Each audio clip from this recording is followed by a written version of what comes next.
The Cage is a great story. I think it's a big story about a little place. It's very much a story about human beings and us as human beings, and I intended it to be not just a story about Sri Lanka, but as a reflection of humanity and human behaviour as well.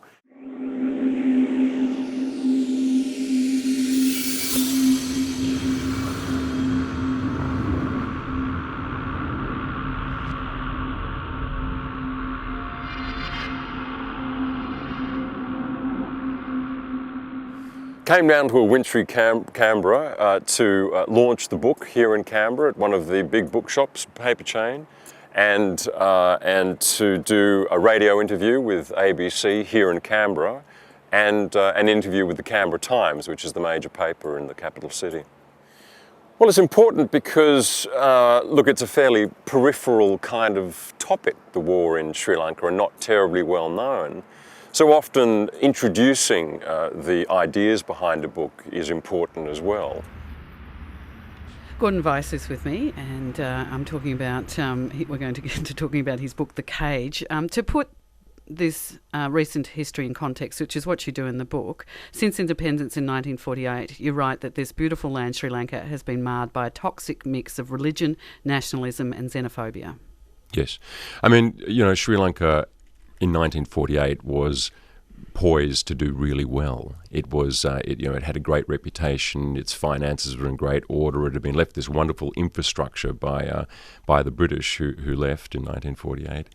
But unfortunately, they took a turn that I think everybody pretty much regrets, and that was that in 1956. As a domestic political move, really a rather cynical grab for power, Felix Bandaranaike pitched the notion that there should be Sinhalese should be the national tongue that was used in Sri Lanka. Now that immediately offsided the other very important community in Sri Lanka, which was the Tamils. And effectively, when that legislation was passed in 1956... the process was an extraordinary process. It was a journey of itself. I mean, I left this international world. I moved back to Australia, which I had not contemplated doing after many, many years away. And I locked myself away in a room in a small town in Australia, and I sat there for 12, 14 hours a day, reading and writing for a year, and that was all I did. I very rarely went out. I was really totally focused on writing this book. And of course the writing process is a magical one because it's mostly arduous and mostly very hard work, relieved by moments when the aha moments when you suddenly realise, yes, I've said precisely what I wanted to say there. Yeah, no, that's absolutely. why I always admire the leftists. That's right. Yeah, that's right. You've written a book. You're bringing the story to us, but why hasn't there been the world's attention on this? Well, I have said that I think this is a Srebrenica moment for Sri Lanka. The three things, really. The publication of my book a month ago, the publication of the UN Advisory Panel report, which investigated these allegations, which was published in April, and then the Channel 4 documentary. Like Srebrenica, it was a series of crimes that were committed under a canopy, behind closed doors. There was no access from humanitarian workers. There was no access from independent journalists. It took time for the crime to emerge. It was only in 2005... The central force that pushed me through this year as I wrote this book, which was thinking about those children who had been killed and maimed, or who had lost their families, or who'd been killed themselves, and very much wanting to make sure that their lives were noted and not simply forgotten and brushed aside.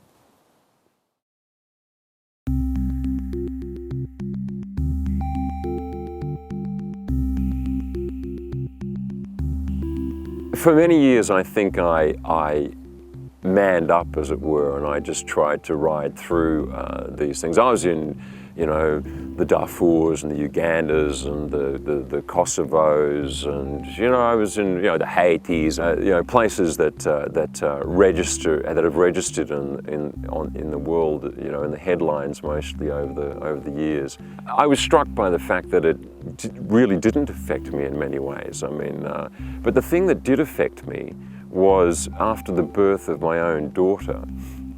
When I went to similar places, I went into refugee camps, for example, and I would encounter children then. At that point, I really felt my spirit breaking down, because I had the very easy emotional comparison between the simple joy that my daughter gave me and the future that was confronting these children. And I found that work fundamentally shifted for me then. So it's good to have him back in Australia for a bit, and I feel really proud to welcome him to Canberra and to speak to you tonight. So please welcome Gordon Weiss. Thank you. Welcome. Very kind. Thank you. Thank you very much. The vast majority of Sri Lankans I met came across as kind and curious, and demonstrated that kindness with consideration and generosity. Most of the island's Buddhist monks do not advocate the extreme views of a minority who have courted and won political power. A coterie of elderly, mostly Sinhalese people whom I befriended, and who recalled a very different Sri Lanka, were particularly crucial in the fashioning of my views, and have served as a constant reminder of the rich intellectual and cultural life of our extraordinary land. And I was reminded of that sentiment once again when I met some people here who frankly almost brought me to tears, because it's a mixed audience we have tonight, and it's precisely these people for whom I wrote the book. Contrary to some of the traffic out on the internet, I didn't leave the UN and write a book to make money. It is not that kind of enterprise, of course. I wrote for primarily my motivation when leaving the UN was to record accurately what had happened in Sri Lanka, because the last bout of violence between and I will put it this way, between the Tamil and the Sinhalese people in Sri Lanka, was merely an extension of state violence that has been going on in Sri Lanka for many, many years. And I hadn't expected so many Sri Lankans, and it made the night, it really did. I had a launch in Melbourne which was predominantly Tamil, and the great surprise was that this was a truly mixed audience, and it was just great to see that there is that impulse out there in the Australian Sinhalese and Tamil communities. I completely expected the Sri Lankan High Commission to send along representatives to try and disrupt proceedings with supposedly sticky questions, which they did. So Australia had its own particular interest. Thank you.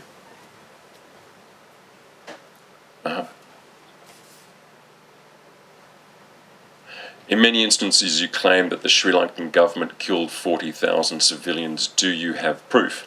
Proof of what? I think that plenty of proof exists that whatever the government of Sri Lanka said, it was false. And I'll give you a small example.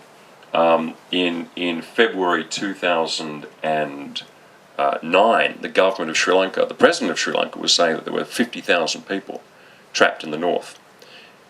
Later that was increased to 70,000 people. It never shifted beyond that number. Ultimately, 290,000 people emerged from the Vani.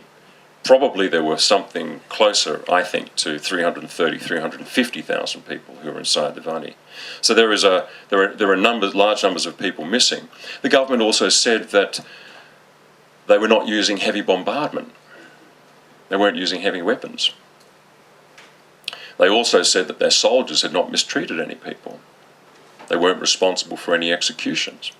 So time and time again, there are things that that international leaders were reassured about, only to realise that these things were false. Page Baba, you insult Buddhist monks. These clerics preach bloodshed and domination over the country. It's amazing the way people read what they want to read. I mean, I actually started this talk by saying that a majority of the Buddhist monks don't believe this.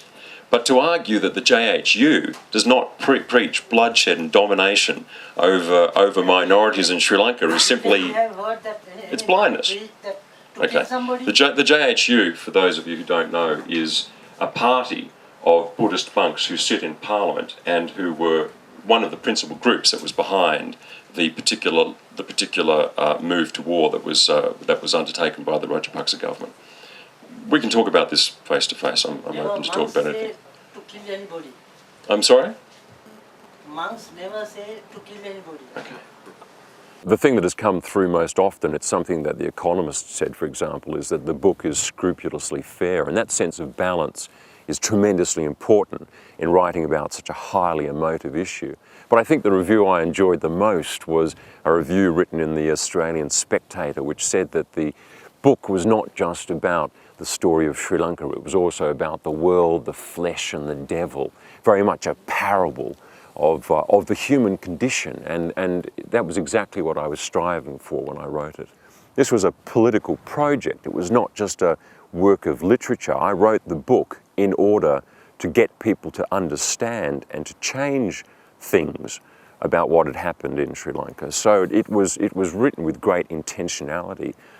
So it's wonderful to have seen it reviewed and received. As people said, you write a book, you put down the pen, and then it is cut loose into a chaotic and uncertain future. You don't know what will happen with it.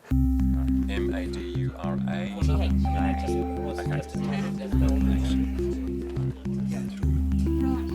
Signing books is tremendously important, not just because people are actually buying the book, but they're going to read it, they're going to understand the issues, and they take a moment to tell you about their experiences. A lot of these people are Sri Lankans who went through all these things, and so they relate what it was like to be in the 1983 riots, or indeed to be a Sinhalese person who gave refuge to a Tamil person during the 1983 riots. So those personal experiences that you have when signing a book are, again, some of the best moments of writing a book. My personal response to what happened in Sri Lanka was, that's enough. This is enough. It's not good enough for me to simply go on to the next posting, the next job, and to enjoy that privilege after what I thought had happened and after what I thought would be brushed under the carpet and not noted in the way I thought it ought to be noted. So it goes back to that central motivation again, and it was obviously it was a compelling enough motivation to keep me writing for a year and a half, and ignoring all the things that one naturally is troubled by, such as where do I get how am I going to be able to afford this? Where do I get the next meal from? Do I have a career? What's the next step? Is it worthwhile? Is there any point to writing this book? Is anyone going to listen to it? Anyone going to read it? Is it going to make any difference?